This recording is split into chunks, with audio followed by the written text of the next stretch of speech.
Então, falando sobre Fernando Pessoa, na verdade, um dos pontos mais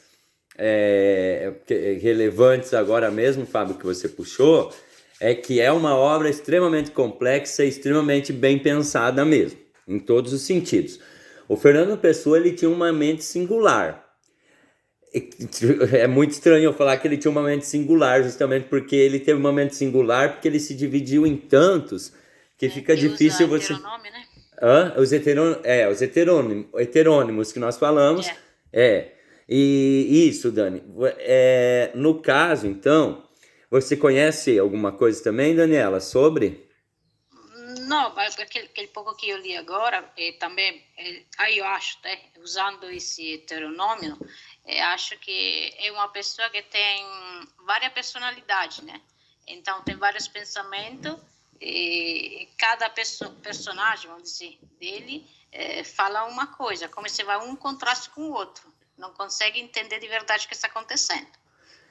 Verdadeiramente é mais ou menos essa ideia mesmo. Porque como eu já falei para vocês, um pseudônimo é quando a pessoa cria um nome para esconder o seu nome, né?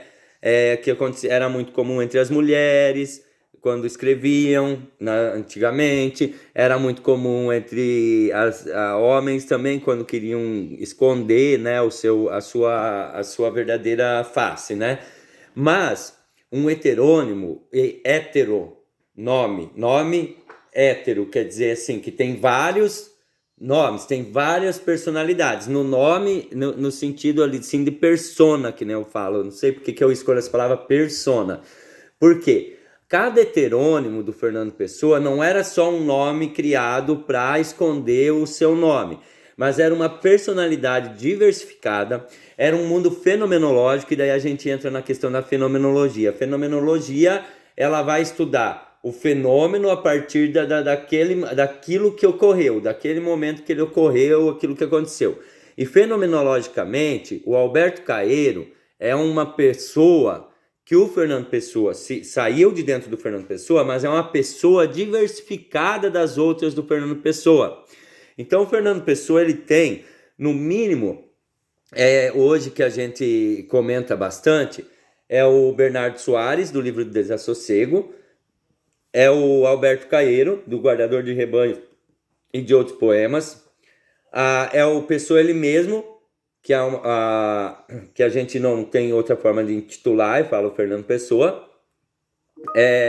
Nós temos o Ricardo Reis, o Álvaro de Campos, o Antônio Mora, que é um poeta, é um filósofo do neopaganismo, e vários outros, que aí vão tendo uma importância. Se eu não me engano, tem o Pacheco, eu não lembro bem, eu não vou lembrar todos, mas é tipo o gato tem sete vidas. São várias realidades, perfeitamente. E são várias realidades que são tornadas realidades, porque o Fernando Pessoa, esses principais heterônimos, ele inclusive criava certas mapa astral dessas personalidades, histórias, e assim eles se comunicam entre si. O Ricardo, agora, por que eu trouxe o guardador de rebanhos antes de introduzir essas realidades para vocês?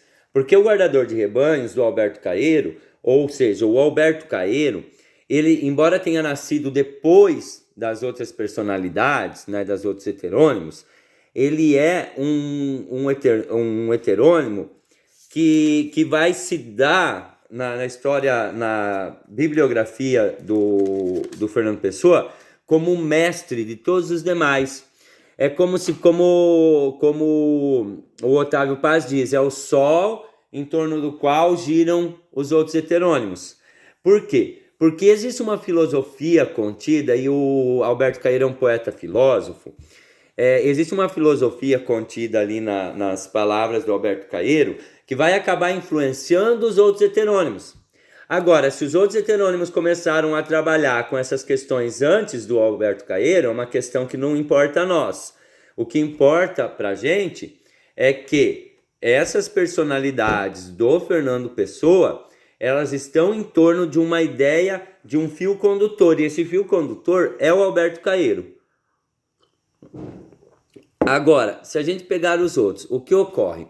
O Álvaro de Campos, ele é um poeta. Se a gente pegar cronologicamente, digamos, os que nós vamos estudar, na ordem de que, digamos, temporal de como a literatura acontece. O Ricardo Reis. O Ricardo Reis, ele vai trabalhar, eu vou até tentar puxar aqui já um poeminha do Ricardo Reis, vamos ver se eu acho aqui, vou pegar no sumário. O Ricardo Reis, ele é um poeta classicista, como eu falei para vocês.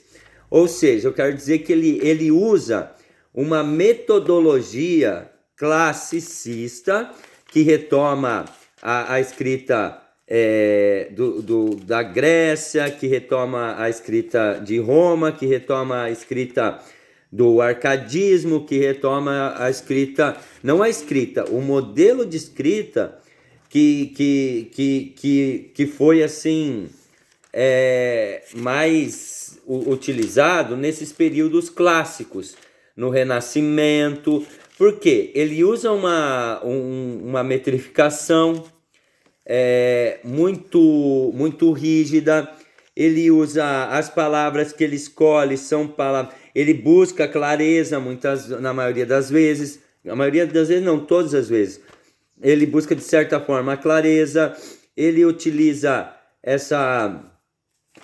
o verso branco sem rima, que é uma coisa muito própria dos autores clássicos.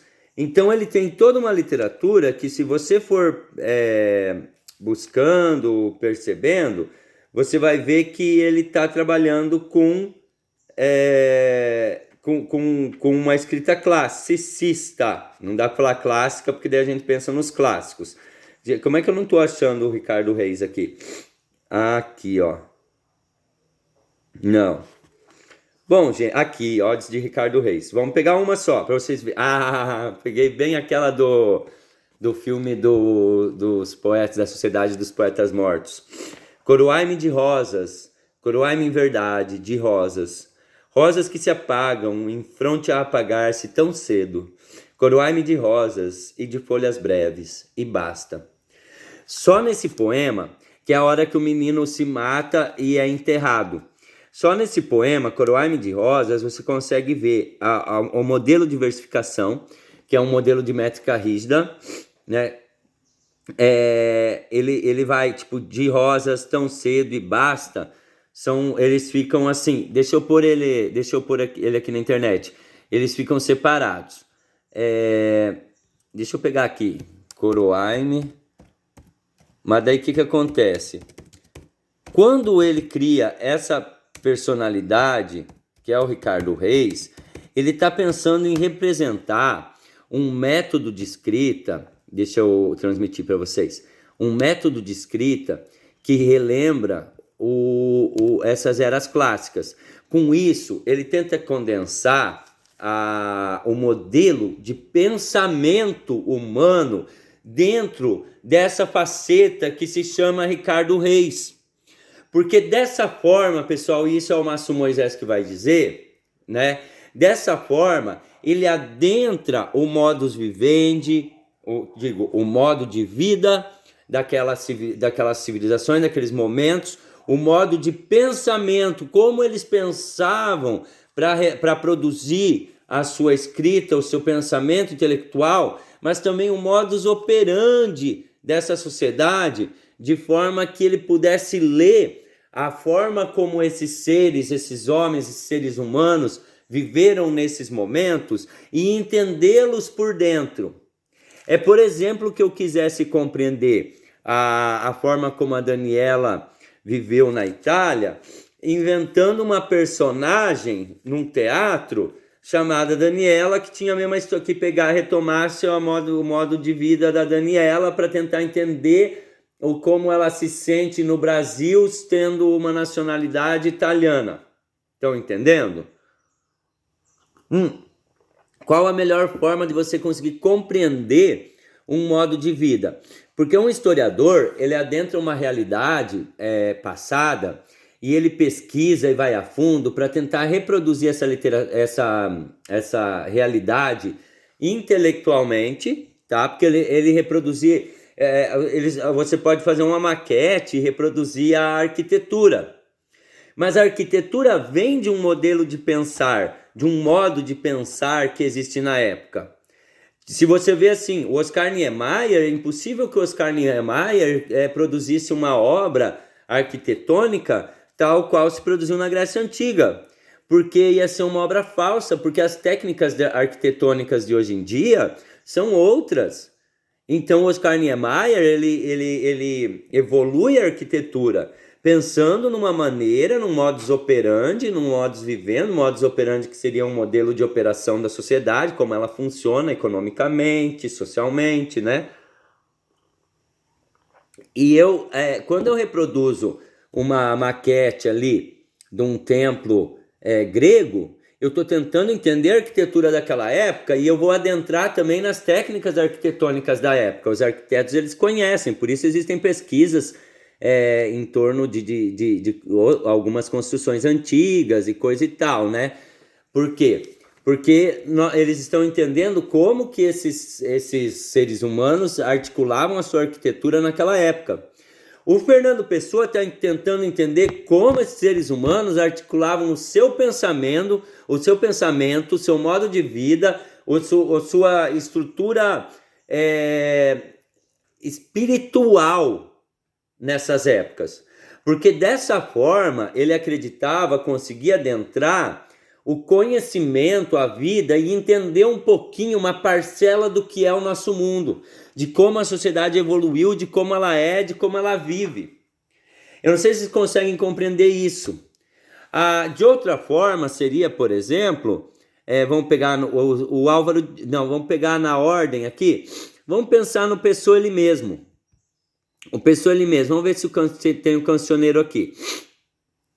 Caramba, o Cancioneiro, ele é uma das obras do Mensagem aqui. Vamos pegar o Mensagem para o Fábio ficar feliz. Não, Poesia Ortônima de Fernando Pessoa. Vamos pegar o Cancioneiro, porque eu queria pegar algum poema bem bonitinho.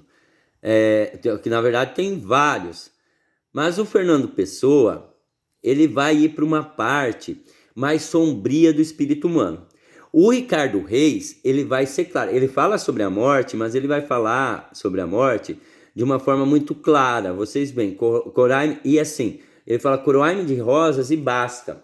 Porque ele está mostrando que a alma, a vida é passageira, as coisas do mundo são passageiras. Então, assim, nós nascemos da natureza, então a passividade, a paz com que você encontra-se com a natureza, que é um tipo de neoclassicismo arcadista mesmo, a forma como você pode se viver em paz com a natureza é a forma também como você deve encarar a morte, a vida, tudo, numa calma absoluta. Então ele lê esse modelo de pensamento, que é esse modelo que a gente chama de bucólico, né? O bucolismo, que é aquele que tem um prazer em estar na natureza e sentir aquela paz sem grandes agitações, né? Que depois o romantismo vai trazer. O Pessoa ele mesmo talvez seja um pouco mais romântico, mas uma coisa é certa, o Pessoa ele mesmo é um ser mais sombrio, é um ser espiritualmente mais assim religioso, mas não religioso de ter uma religião, religioso no sentido de ter uma espiritualidade muito desenvolvida, né? Ele busca muito essa espiritualidade. Tem lá a psicografia, o autopsicografia, mas eu não queria aquele. Eu queria pegar alguma... Aqui, ó, vamos pegar esse aqui, que é bem bonitinho, ó. Eu falo bonitinho, né?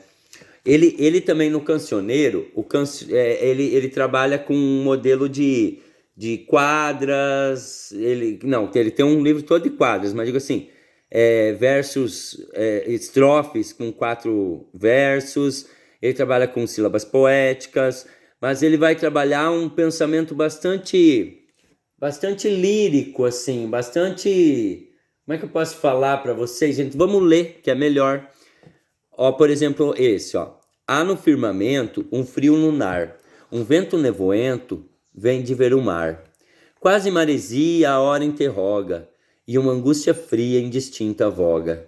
Não sei o que faça, não sei o que penso. O frio não passa e o tédio é imenso. Não tenho sentido, alma ou intenção. Estou no meu ouvido. dorme coração. Ou seja, pessoal,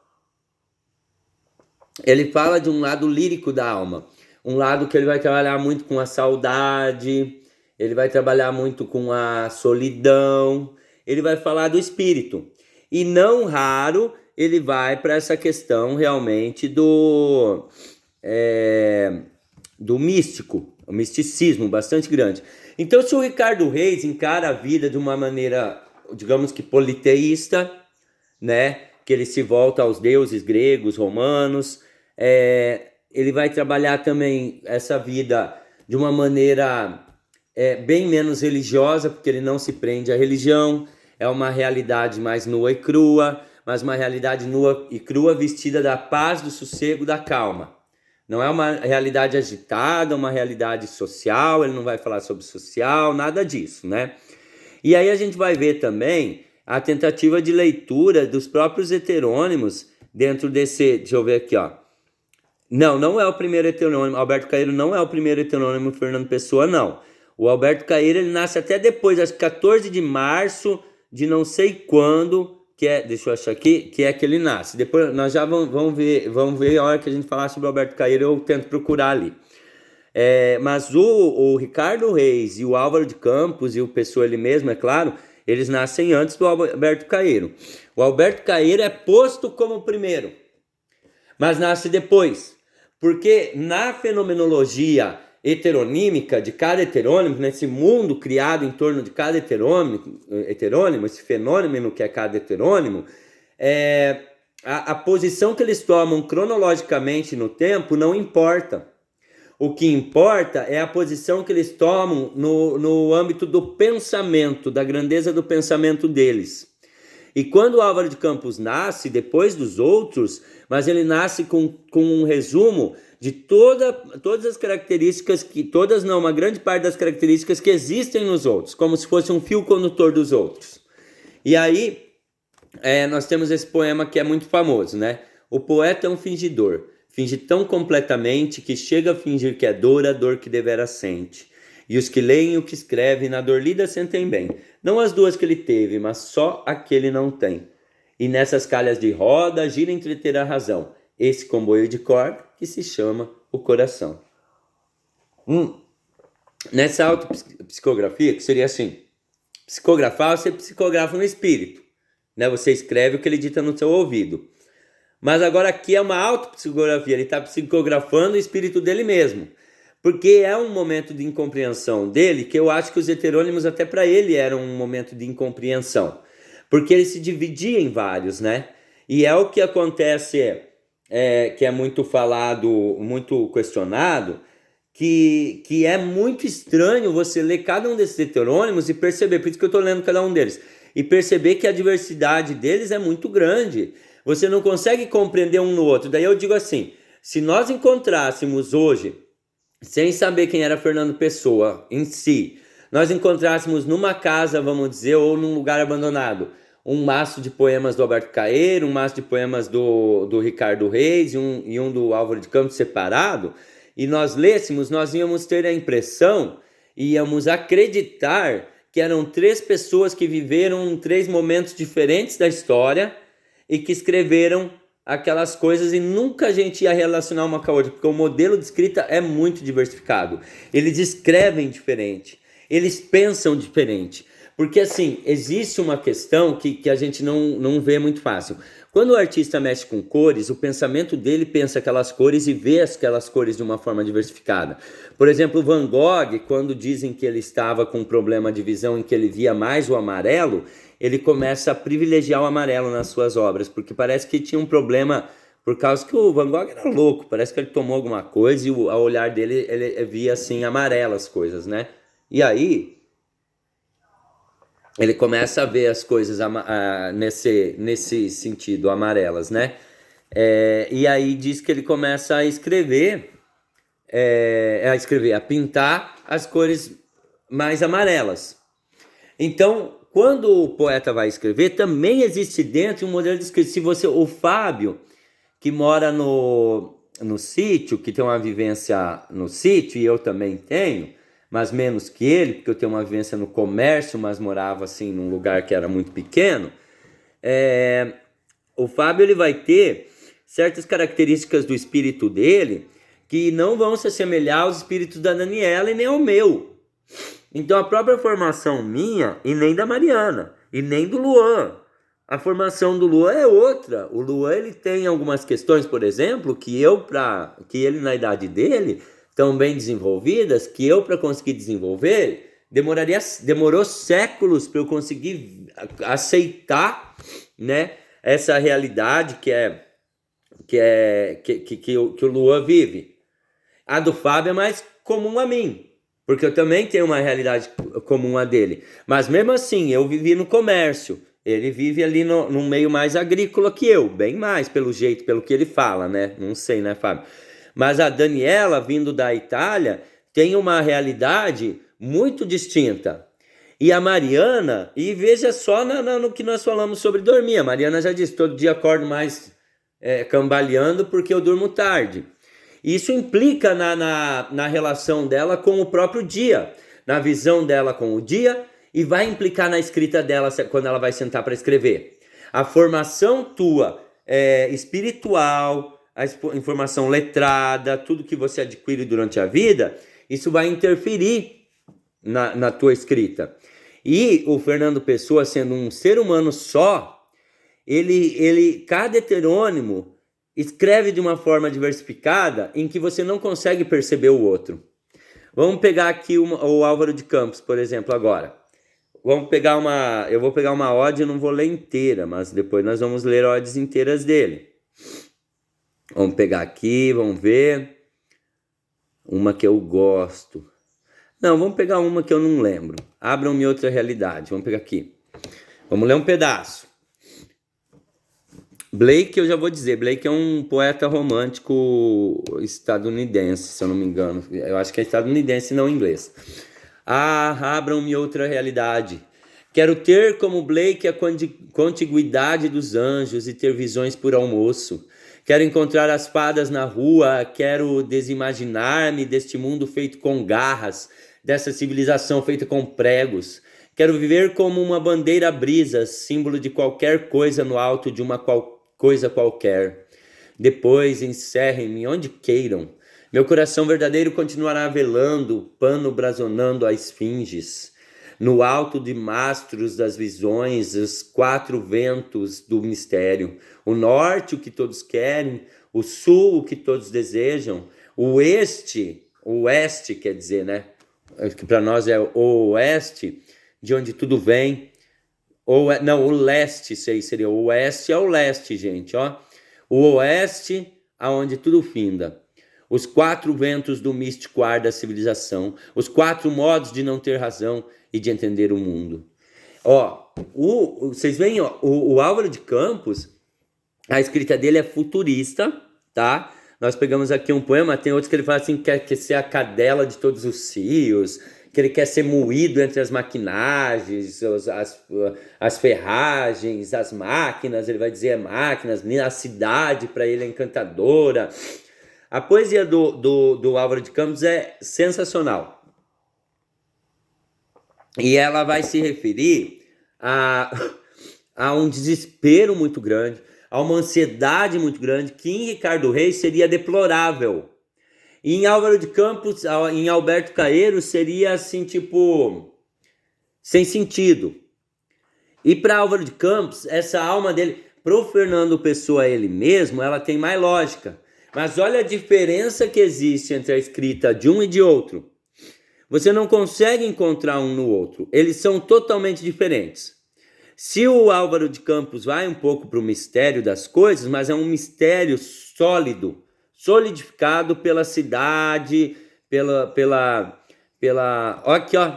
A alma humana é porca como um ânus. Vamos ver isso aqui, só um pedacinho. A alma humana é porca como um ânus. E a vantagem dos caralhos pesa em muitas imaginações. Meu coração desgosta-se de tudo com uma náusea do estômago. A Távola Redonda foi vendida a peso e a biografia do rei Arthur, um galante, escreveu-a. Mas a sucata da cavalaria ainda reina nessas almas, como um perfil distante. Está frio. Ponho sobre os ombros o capote que me lembra um chale. o xale que minha tia me punha aos ombros na infância.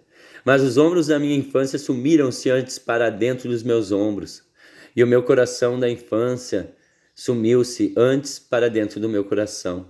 Sim, está frio. Está frio em tudo que sou, está frio. Minhas próprias ideias têm frio, como gente velha. E o frio que eu tenho das minhas ideias terem frio é mais frio do que elas. Engelho o capote à minha volta. O universo da gente, a gente, as pessoas todas, a multiplicidade da humanidade misturada, sim, aquilo a que chamam a vida, como se só houvesse outros e estrelas. Sim, a vida. Meus ombros descaem, tanto que o capote resvala. Querem comentário melhor? Puxe-me para cima o capote. Ah, parte a cara a vida. Levanta-te com estrondo no sossego de ti. Olha, gente, como é uma poesia absolutamente diferente, diversificada das outras que nós lemos. Ele já permite alguns palavrões ali, que a gente chamaria de palavrões, mas não são palavrões. Nossa, perto do que hoje nós vemos na pós-modernidade é muito pouco. Mas uma coisa é certa, existe ali em Fernando Pessoa já a fragmentação da alma que viria a demarcar o pós-modernismo, que é o momento em que a alma fragmenta-se, que a alma se quebra em vários... Porque o que é essa fragmentação? É aquela sociedade líquida de que fala Bauman. Hoje, nós não temos certeza de quem nós somos, nós entendemos que nós não vamos conseguir extrair a realidade de nós mesmos. Hoje nós temos uma atitude, amanhã nós podemos ter outra. Hoje nós pensamos uma coisa, amanhã nós podemos pensar outra coisa. Por quê? Porque a velocidade, se a gente pensar a partir dos anos 50, a realidade tecnológica e o conhecimento científico, ele evoluiu tanto, o conhecimento se tornou tão grande, tanta coisa apareceu, surgiu, que a gente não consegue compreender mais a vida daquela forma mediana, única, reta, como a gente entendia. Aquele coração, que era aquele coração, como é que pode dizer assim, iluminista, que acreditava que o caráter fosse um e a vida inteira fosse aquele e nunca fosse mudar, ou você nascia bom, com características no caráter que nunca mudariam, isso vai embora para nós. Porque a pressa com que o mundo se transforma a nossa realidade e nos transforma também. E o que ocorre, na verdade, é que nós, com isso, perdemos a nossa alma. Aquela alma que era sólida, fixa, que pensava sempre uma coisa, vai embora.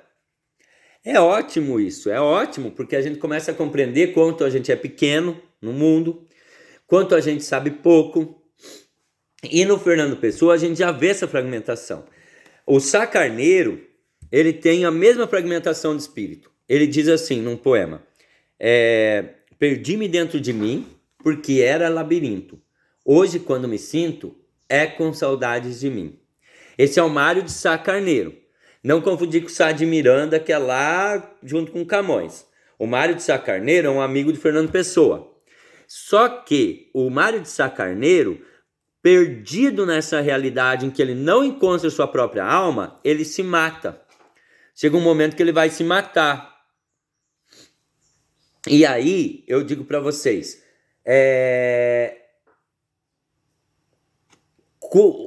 talvez o Fernando Pessoa se divida em tantos, porque dessa forma ele consegue fugir desse labirinto que o Sá Carneiro se encontrava e que faz ele se suicidar, tomar arsênico e morrer, né?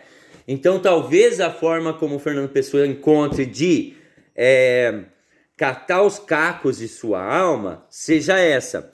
E aí eu vou pegar o poema Apontamento para introduzir isso para vocês, que é do Álvaro.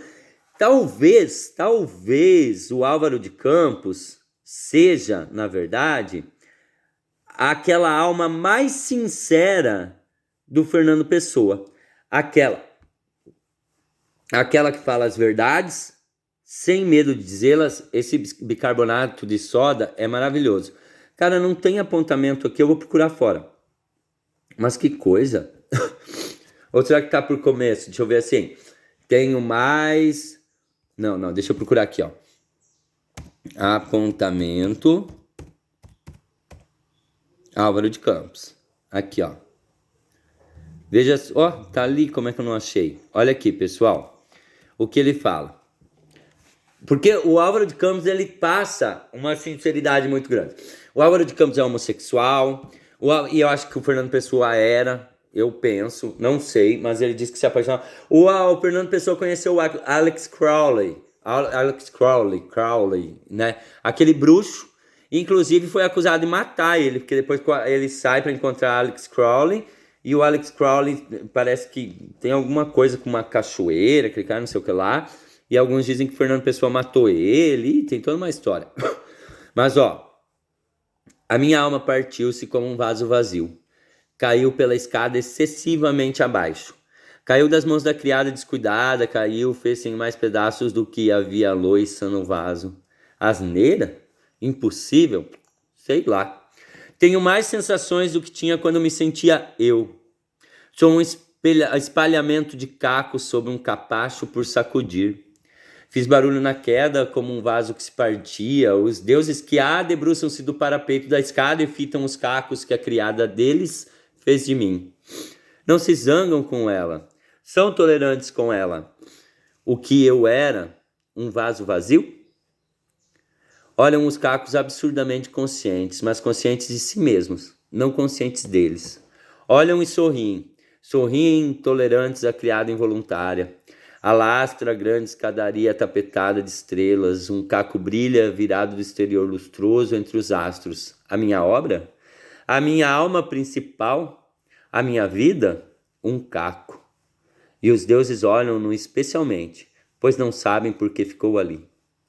Olha só, pessoal, esse porquê tinha que ser separado, porque é por que motivo ficou ali. Acho que tinha que ser separado. Mas olha só, pessoal,